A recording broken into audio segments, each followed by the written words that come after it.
Quand on fait référence à Pelé, on se souvient du roi, mais surtout de l'artiste qui a marqué l'histoire du football international. Bien que des noms comme Cristiano Ronaldo, Messi ou encore Mbappé soient sur les lèvres des fans de football, le nom de Pelé est symbole d'icône intemporelle dans le football. Contrairement à ces stars du ballon rond, Pelé n'est qu'un surnom. En effet, le véritable nom de cette légende est Edson Arantes do Nascimento. Le triple champion du monde avec le Brésil, 1958, 1962, 1970, aurait porté ce surnom depuis son enfance, selon Voici.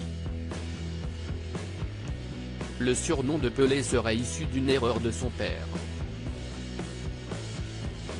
En effet, le père d'Edson Arantes do Nascimento était un passionné de football qui aimait débattre sur les joueurs. Un jour, le père de famille aurait décidé de parler du gardien de but du club Vasco de Gama, Pelé. Il se serait alors trompé dans sa prononciation en disant Pelé au lieu de Pelé.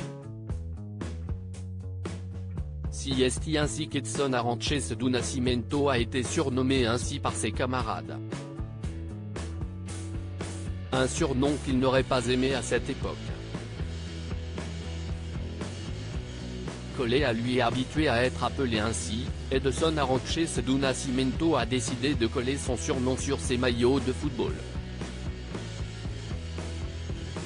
Ce qui était également une aubaine puisque son vrai nom était beaucoup trop long pour être écrit sur ses maillots. Pelé, un nom qui a marqué l'histoire. Outre le fait que Pelé soit le seul joueur de l'histoire à détenir 3 coupes du monde, il a également été 11 fois champion du championnat de football de São Paulo. Grâce à son parcours monstrueux, Pelé a reçu le prix du footballeur du siècle, en 2000. Un titre qui lui a été remis par la Fédération internationale du football. Un palmarès tout simplement hors norme qui explique pourquoi il est toujours au centre des conversations des fans de football même 45 ans après qu'il ait annoncé sa retraite.